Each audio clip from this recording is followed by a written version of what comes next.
Hello friends, I'm Hasnat. Today I'm going to tell you about those 3 secret habits that leaders have and you don't. And no, before you skip the video, I'm not talking about those political leaders or leaders from the history. No, what I'm talking about is those silently acknowledged leaders. Hear me again. Silently acknowledged leaders. People who walk into a room, walk into a gathering, and silently, without anybody saying a word, all of the other people just acknowledge that person as a leader unconsciously. They don't even know what they're doing. They just do it.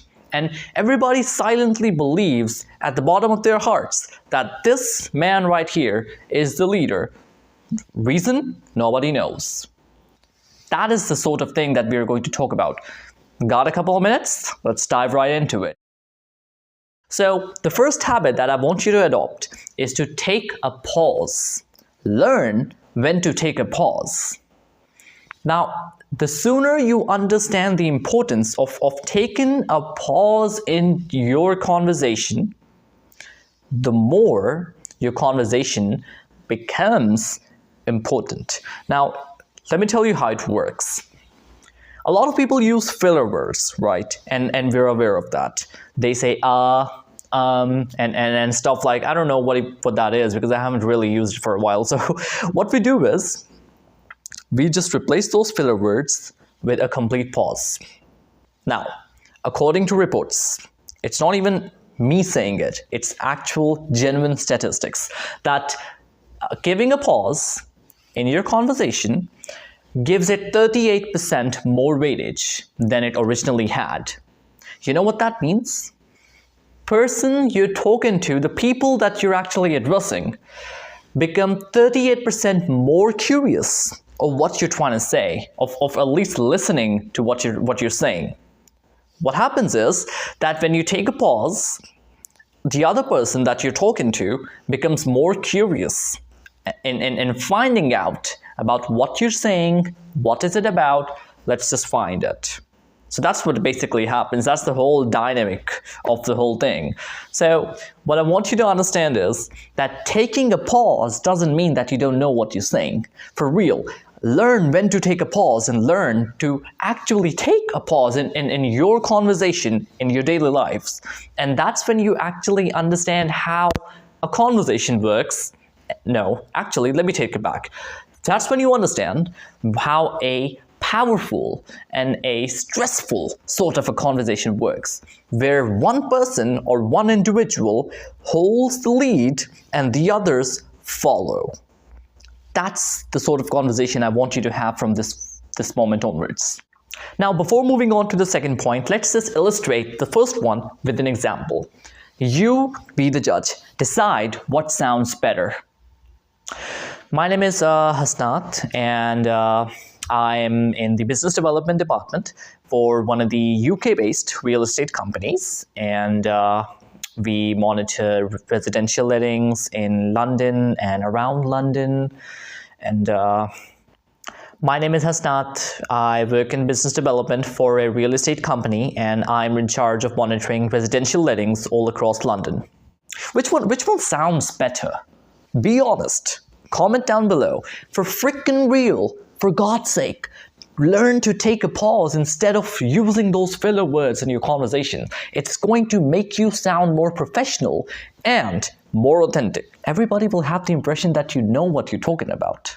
That's what a pause does. The second most common habit in the leaders is aligning their body language with the words that are coming out of their mouth. Seriously, stop fidgeting. And I mean it. When you say something and at the same time your just body language or your gestures don't align or don't correlate with what the hell you're saying, it just does not make any sense because it gives 2 different meanings. One meaning comes from the words that you're saying and what you're actually speaking. And the second meaning comes with what your body is saying and what that is speaking. So these are 2 different things, and a person just who's basically the listener just doesn't get to realize or doesn't get to understand very well what you're saying, and they don't take interest, to be honest with you. They really don't. And because they don't take interest, they don't classify you as a leader. Simple. So what happens is that you need to understand what you're saying needs to correlate and align with what you're doing at the same time. Seriously, your body language and your body posture and your hand gestures and the movement of any part of your body needs to be relevant with what you are saying. Now, I don't feel like singing right now. For real. I don't want to repeat this. I'm going to tell you with an example. Haven't you ever faced it in a meeting or something when everybody is actually trying to listen to one person? They are saying something very, very important, but they're just sitting like this. No gestures, no nothing, just speaking. Pure vocals, nothing else. Does that even sound interesting to you? Be honest. Nobody's gonna get you. That's not interesting. That's not something I want to listen to, bro. For real, it's the meeting. It is something that needs to be productive, right? Everybody needs to be able to take interest in it. And if you're the person who's keeping everybody's interest away from the most important thing about the meeting that you, mister, are saying, so you're really not doing the right thing, my friend. You really are not the leader. Seriously. So just learn to align your body language with what you're saying and just learn to actually act on the words that you're saying, right? Just don't even train your hands for it. I didn't do that. You don't have to do it as well. What you do is just try to be as natural as you possibly can. And maybe in a million years, just watch somebody who you idealize. And I'm sure you can look it up on YouTube, TikTok, Instagram, any sort of social platform that you have. Just look up someone famous. I'm not talking about myself, for real, not at this point, not yet. So just look up someone famous, look up somebody who's actually knowing what they're talking about, look up somebody who knows how to communicate better than most people. Nobody is going to acknowledge you as that silent leader until you know what you're saying and you know what you're doing at the same time. It needs to be on the same damn track. For real. That's it. Seriously. No more questions about it. I mean, I don't even think that it's something debatable at this point. I don't even think it's that complicated for anybody to understand. You can't just sit like this and speak about something in a meeting, bro. Seriously, you can't.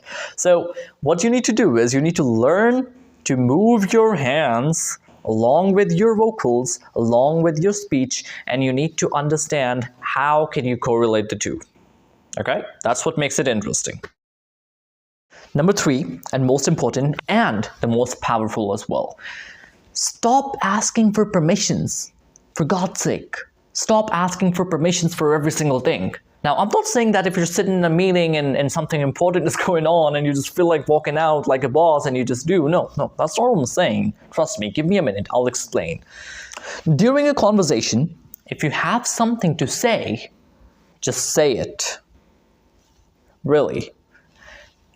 Don't add these 2 words in the beginning of your sentence. I think, or I feel like. Nobody's caring, bro. Nobody cares what you think. Nobody cares what you feel like. Everybody is there because they want to understand what's going on. That's all. They don't care about anybody else. So just say something. Don't say, I think that this idea is going to work. No. This idea is going to work.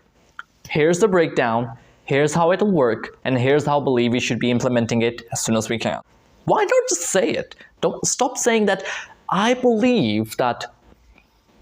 Nobody cares what you believe. Everybody knows that you believe something or you think something. That's why you decided to actually have the guts to say it, right? So stop saying that you think or you believe or you feel like. Stop being submissive. Tell them what you think without telling them that you think it. Got it? That's what leaders don't really do. And for example, if you're in a meeting and if you say something like this, I think that this is going to work, and I think this is the idea, this is the breakdown, this is the plan that I think if we implement it, or I believe it's going to, please stop that. And seriously, you don't have to give them explanations for why you think that, or something that you, it's very, very simple.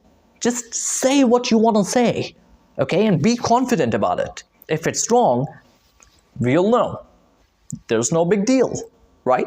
Don't tell them that you think something, or you believe something, or you guess that it's going to work. Nobody cares about guesses, okay? Nobody really, really cares about guesses. That's the least that they can even be thinking about.